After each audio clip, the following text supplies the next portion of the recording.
அனைவருக்கும் வணக்கம். சின்ன சின்ன புகழ் தமிழ்ல இன்னைக்கு நம்ம என்ன பார்க்க போறது தெரியுங்களா? நாம ஏதாவது ஒரு செயல் செய்யணும்னாக்க கால நேரம் பார்த்து அதை செய்ய தொடங்குறோம். அப்பதான் அது நல்லபடியா முடியுங்கிற ஒரு நம்பிக்கை. நல்ல நேரத்தில் தொடங்கினா தான் நல்லபடியா முடியும். நாம தொடங்குற நேரத்தில் ராகுகாலமா எமகண்டமா இருக்கக்கூடாது அப்படிலாம் நம்ம நினைக்கிறோம். இது ஒரு நம்பிக்கை. ஒரு செயல் செய்வதற்கான நல்ல நேரம் எதுங்க? அதை உணர்த்துவதற்கான கதை தாங்க இது. கேளுங்க, எப்படி இருக்குங்கிறத சொல்லுங்க. என்ன அப்படின்னா, ஒரு பெரிய கடல், அந்த பெரிய கடற்கரை ஓரத்தில் ஒரு பெரிய ஆலமரம் நிற்குது. அந்த ஆலமரத்தோட உச்சியில் 2 கடற்குருவிகள் என்ன பண்ணுது, பெரிய கூடா கட்டி அந்த கூட்டில் இந்த பெண் குருவி முட்டையை போட்டு வச்சுட்டு இருக்கு. இந்த முட்டையை போட்டுட்டு இந்த பெண் குருவியானது அந்த முட்டையை பாதுகாத்துட்டு இருக்கு. இந்த ஆண் குருவியை வெளியில் போய் பெண் குருவிக்கு இறை தேடி கொண்டு வந்து கொடுத்துக்கிட்டு இருக்கு. இப்படி 2 குருவிகளும் அந்த முட்டையை அவ்வளோ பாதுகாப்பாக பார்த்துட்டு இருக்கு. அந்த நேரம் பார்த்து கடல் சீற்றம் பொங்கி எழுது, புயல் வீசுது. இது 2 பயப்படுது, முட்டை கீழே விழுந்துருமோங்கிற பயத்தில் 2 குருவியும் அப்படி பார்த்துட்டு இருக்கு. இவங்க எப்படி தான் பார்த்துக்கிட்டு இருந்தாலும் அடித்த புயலில் கூட்டோட அந்த முட்டை என்ன பண்ணுது, கடலுக்குள்ளே விழுந்துருது.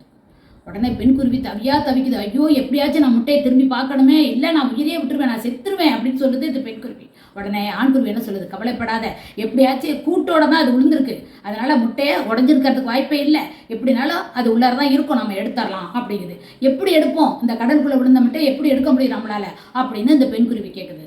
கடல் தண்ணியை வத்த வச்சிட்டோம்னா அந்த முட்டையை நம்ம கூட்டோட தூக்கிட்டு வந்துடலாம் அப்படிங்குது. கடல் தண்ணியை எப்படி வத்த வைக்கிறது அப்படிங்கிறப்ப இந்த ஆண்குருவி கொஞ்சம் கூட யோசிக்காமல் என்ன சொல்லுது, நம்மளால் முடிஞ்ச வரைக்கும் வாயால் தண்ணியை உறிஞ்சி கொண்டு போய் அந்த பக்கம் கொட்டுவோம். கொட்டினோம்னாக்க கடல் தண்ணியை வத்திரும், அதுக்கப்புறம் நம்ம முட்டையை எடுத்துடலாம் அப்படிங்கிறப்ப அதுக்குள்ளே குஞ்சு பொரிச்சிருச்சுன்னா முட்டையிலேருந்து குஞ்சு வெளிவரத்துக்கு இன்னும் நிறைய நாள் இருக்குது. அந்த நாளுக்குள்ள நம்ம கடல் தண்ணியை வத்த வச்சிடலாம், நாம் இந்த தண்ணியை எடுத்து கொண்டு போய் தூரத்தில் கொண்டு போய் கொட்டுவோம் அப்படின்னு இந்த ஆண்குருவி சொல்லுது. உடனே 2 பெண் குருவியும் உடனே அதை செயல்படுத்த ஆரம்பிச்சிருது. இங்கே இருக்கிற கடல் தண்ணியை வாயால் உறிஞ்சி கொஞ்சம் தள்ளி போய் கொட்டிக்கிட்டு இருக்கு. இப்போ இன்னைக்கு சாயந்தரம் இன்னைக்கு மாலையில் இந்த வேலையை தொடங்குதுன்னா அடுத்த நாள் மாலை வந்துருச்சு, கொஞ்சம் கூட சலிக்காமல் அந்த வேலையை செஞ்சுக்கிட்டே இருக்குதுங்க 2 குருவியும். அப்போ அந்த வழியாக ஒரு முனிவர் வரார். அவர் ரொம்ப ஞானி, எல்லாம் தெரிஞ்சவர், ரொம்ப சக்தி வாய்ந்தவர் அவர். அந்த முனிவர் அப்படி வரும்போது இந்த குருவிகளோட செயலை பார்க்குறாரு. இந்த குருவி ஏன் இப்படி பண்ணுதுங்க, இந்த 2 குருவி கடல் தண்ணி கொண்டு போய் இப்படி கொட்டிக்கிட்டு இருக்குதுங்களே, இந்த பக்கம் இருந்து இந்த பக்கம் எடுத்து கொண்டு போய் கொட்டுதுங்களேன்னு அப்படியே பார்க்குறவர் கொஞ்ச நேரம் கண்ண மூடி எதற்காக இப்படி பண்ணுது அப்படின்னு சொல்லி கொஞ்சம் ஆழ்ந்த யோசனையில் சிந்திக்கிறாரு. அவருக்கு தன்னுடைய சக்தியினால் எதனால் அப்படி பண்ணுதுங்கிறத தெரிஞ்சுக்கிறாரு. தெரிஞ்ச உடனே இந்த தாய்க்குருவியினுடைய அந்த தவிப்பையும் இந்த குருவிகளோட செயல்பாடுகளையும் பார்த்து பெருமிதம் அப்படியே பூரிச்சு போயிடறாரு, அப்படியே நிகழ்ந்து போகிறாரு. உடனே என்ன பண்ணுறாரு, தன்னுடைய சக்தியினால் அந்த கடல் தண்ணியை கொஞ்சம் தூரம் விலக வைக்கிறாரு. விலக வச்ச உடனே அந்த கூட்டோடு இருக்கிற முட்டை இந்த கண்ணுக்கு படுது இந்த குருவிகளுக்கு. வேகமாக ஓடி போய் அந்த கூட்டோட அந்த முட்டையை தூக்கிட்டு வந்து தூரத்தில் எடுத்துகிட்டு போய் பாதுகாப்பாக 2 குருவிகளை வச்சிருக்கு.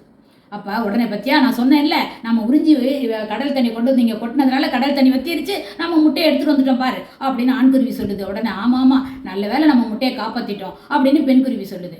உள்ளபடியே யோசனை பண்ணி பாருங்க, இது கடல் தண்ணி வத்துனது, இந்த குருவிகள் அந்த தண்ணியை கொண்டு வந்து இப்படி தூரத்தில் கொட்டுனதுனால கடல் தண்ணி விலகுச்சா, வத்துச்சா சொல்லுங்க? இல்லை. அப்புறம் எதால் வத்துச்சு? இந்த ஞானியோட அருளால் இந்த கடல் தண்ணி கொஞ்சம் விலகுச்சு, இதுதானே உண்மை. ஆனால் இந்த ஞானியை அந்த பறவைகளுக்கு தெரியுமா? தெரியாது.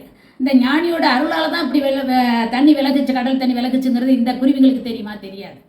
ஆனால் இந்த குருவிகள் அந்த கடல் தண்ணி இப்படி எடுத்துக்கொண்டு போய் தள்ளி தூரம் கொட்டாமல் இதுங்க பாட்டு குருவி பாட்டுக்கு என்ன செய்யறதுன்னு கவலையாக ஒரு இடத்துல உட்காந்து இருந்துச்சுன்னு வச்சுக்கோ.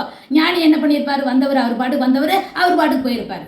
ஆனால் இந்த குருவிகள் 2 தன்னுடைய செயலில் இறங்கி கடலில் இருக்க நீரை வாயால் உறிஞ்சி இப்படி கொண்டு வந்து கொட்டுன்னு அந்த செயல்னால தான், அந்த உழைப்புனால தான், அந்த குருவிகளுடைய உழைப்பால் தான் என்ன பண்ணார், ஞானியோட அருள் இந்த குருவிகளுக்கு கிடைச்சது இல்லையா? புரிஞ்சுக்குங்க. ஆக எப்பவுமே உழைப்பு தான் நல்ல நேரம், அதுவே நமக்கு நல்ல நேரம். உழைக்கும் நேரமே நல்ல நேரம், உழைப்பே நன்மை தரும். புரியுதுங்களா? நன்றி, வணக்கம்.